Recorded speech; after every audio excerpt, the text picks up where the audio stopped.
Eva Biel, bonsoir. Bonsoir. Merci à vous d'avoir accueilli donc, Côté Scène, l'Actu Spectacle et la radio It's Play pour cette avant-première de 24 heures de la vie d'une femme sensible. Avant de parler de la pièce, j'aimerais surtout en connaître un peu plus sur vous. Donc en fait, moi je veux tout savoir, je suis curieux. Et la question est simple, qui êtes-vous ? Eh bien, je m'appelle Eva Biel. Je suis originaire de Paris, mais j'habite à Barcelone depuis 10 ans. Et je suis écrivaine, comédienne et metteur en scène. Et j'écris des pièces sur l'émancipation des femmes à travers l'écriture. C'est le sujet des pièces de théâtre que je traite. Donc vous n'en êtes pas votre coup d'essai ? Non, parce que ma première pièce s'appelle Écrivaine. C'était un hommage aux femmes écrivains. Nous étions 6 femmes auteurs sur scène pour rendre hommage aux femmes auteurs du 17e au 20e. Mais là, par contre, c'est mon premier seul en scène. D'accord. Donc seul en scène, mais évidemment, c'est toute une équipe derrière, Exactement. J'imagine. Il y a toute une équipe, et d'ailleurs, c'est ce que j'aime. Donc, il y a le compositeur qui fait la musique, il y a une photographe espagnole pour la photo du visuel, il y a une maquettiste pour le livre et le visuel, il y a une costumière, il y a beaucoup de monde derrière, il y a toute une équipe et beaucoup de talent et beaucoup d'amitié.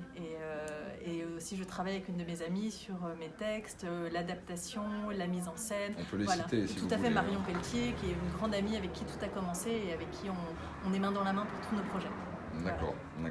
Donc toute cette équipe, en fait, a créé la compagnie Eva Biel, c'est bien ça ? Alors en fait, on est quelques-uns à en faire partie de manière, on va dire, régulière, et d'autres personnes peuvent se greffer à nous pour justement un projet particulier. Mais après, oui, le compositeur, justement la personne qui m'aide pour la mise en scène, etc., Marion Pelletier, Louis Rafton, ils font partie de cette compagnie. Tout à fait. Donc c'est une compagnie qui est basée à Barcelone. À Barcelone, et que donc je travaille avec des personnes qui sont françaises, belges, croates, espagnoles, argentines. Donc on est très nombreux et de plein de nationalités, et ça se passe très bien. À part le compositeur, il n'y a que des femmes et c'est génial. C'est une très bonne ambiance. Le pauvre, je suis pas sûre. Parlons un peu de la pièce. Donc un seul en scène, oui. Magnifique. On a eu la chance de voir ça ce soir, donc beaucoup d'émotions. J'avais besoin de vivre, mais je ne le savais pas encore. Oui. En fait, c'est l'histoire d'une femme désespérée qui écrit 24 lettres en 24 heures. À son amant, tout à fait. C'est une femme, en fait, elle est désespérée pour 2 raisons. La première, parce que son mari ne veut pas qu'elle écrive des livres. Or, elle, c'est ce qu'elle aime. Et elle rencontre un homme qui devient son amant et elle vit une passion éphémère avec lui, mais il part.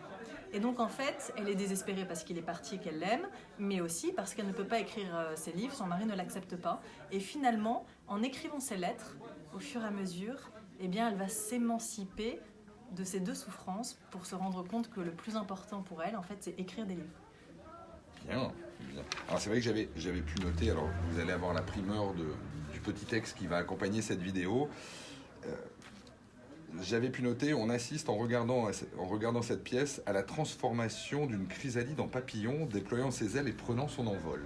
Ah, c'est magnifique, merci beaucoup. C'est venu comme ça. Voilà. En fait, on sent aussi dans cette pièce beaucoup d'émotions, de la tristesse, de la joie, de la rancœur, de la colère.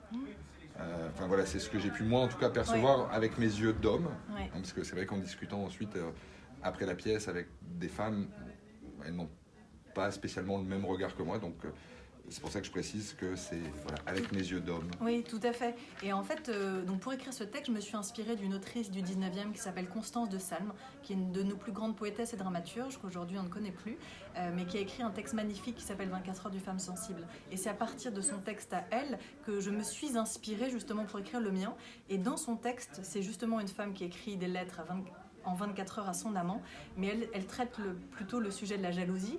Mais ce qui m'avait justement beaucoup touchée, c'était elle déployait toutes ces émotions qu'on peut ressentir en fait quand on est amoureux et quand on est malheureux. La colère, la tristesse, le désespoir, la rancœur, etc. Et justement, j'ai voulu un peu reprendre aussi cette palette d'émotions qu'en fait on a tous et toutes vécu quand on est amoureux, quand on est malheureux à un moment donné en amour. Et justement, pour aller vers quelque chose où finalement elle se libère en fait de tout ça. En les écrivant, elle s'en libère. Est-ce que c'est une question personnelle, mais est-ce que c'est un reflet d'une vie perso que vous passez à travers cette pièce ? Mes textes ne sont jamais autobiographiques, c'est-à-dire je me sers de choses de mon histoire mais ce sont aussi des archétypes qui m'intéressent, c'est-à-dire justement l'amant, le mari. Je travaille beaucoup donc sur les femmes écrivains passées en fait. Donc j'ai beaucoup lu et donc justement cette quête d'émancipation des femmes à travers la création, ça fait des siècles qu'elle existe. Donc c'est en fait aussi montrer aujourd'hui aux femmes d'aujourd'hui pour qui c'est encore compliqué, qu'en fait ça fait des siècles que c'est compliqué. C'est ça aussi qui m'intéresse. Donc non, ce n'est pas mon histoire que je raconte, mais après dans toute écriture il y a du vrai et du faux. Et ça c'est un jeu aussi. Ça m'amuse beaucoup. Et après, il y a l'inconscient aussi qui s'exprime dans tout texte. Donc, il y a parfois des choses qu'on écrit et puis on peut réaliser plus tard. Ah, ça, c'est amusant, ça fait référence, etc. Mais après, voilà, il y a... Une fois qu'on est dans la peau du personnage, les sentiments nous viennent naturellement. D'accord, très bien. Comment vous êtes arrivé à ce projet ? Je suis arrivée à ce projet justement grâce à cette amie Marion Pelletier, car nous avons fait ensemble Écrivaine, donc cet hommage aux femmes écrivains. Et c'est elle un jour qui m'a offert ce livre de Constance de Salm, parce que donc elle savait mon amour pour les femmes écrivains, et elle m'a dit lis ce bijou qu'est 24 heures d'une femme sensible. Et donc en lisant ce livre, il m'a tellement happée par sa beauté et sa sensualité, alors qu'il date de 1824 et il est d'une actualité incroyable, que voilà, instantanément, je sus que je m'en inspirerais pour écrire un texte. Et quelques mois après, j'ai écrit le mien en un souffle. Vraiment, ça a été très rapide. Et aussitôt, je me suis dit, je veux en faire quelque chose, je veux le monter sur scène, etc. Et donc, je suis passée du roman épistolaire que j'avais écrit à la pièce de théâtre avec cette amie Marion, justement. On a adapté ensemble le texte, puis on est passé ensemble à la mise en scène. D'accord, d'accord. Avignon, ce sera le lancement de cette pièce ? Non, ça a été Avignon l'année dernière et même Barcelone, puisque je l'ai lancé en mai l'année dernière à Barcelone. Après, je l'ai joué au Verbe Fou l'été dernier au Festival d'Avignon. D'accord. Après, à Montpellier, à Bruxelles, à Manosque. Et donc voilà, là c'est le deuxième festival d'Avignon avec cette pièce. Retour en Avignon avec donc 24 heures de la vie d'une femme sensible. Exactement. Qui sera jouée donc au Théâtre de la Carrêterie. Oui. Tous les jours donc du 5 au 28 juillet à 20h45. Oui. Avec quand même 3 jours de repos pendant le festival, hein, le mardi 9, mardi 16 et mardi 23. Exactement. Bien. Eva Biel, merci beaucoup merci de nous avoir accordé ce temps. On vous souhaite un très bon festival et on ne manquera pas de relayer donc toutes ces informations sur les réseaux sociaux, sur la page de Côté Scène Lecture Spectacle et la page d'Itsplay ainsi que sur la page du site www.itsplay.fr où vous pourrez retrouver cet article très très bientôt. Merci beaucoup, merci à bientôt. À vous, à bientôt, au revoir.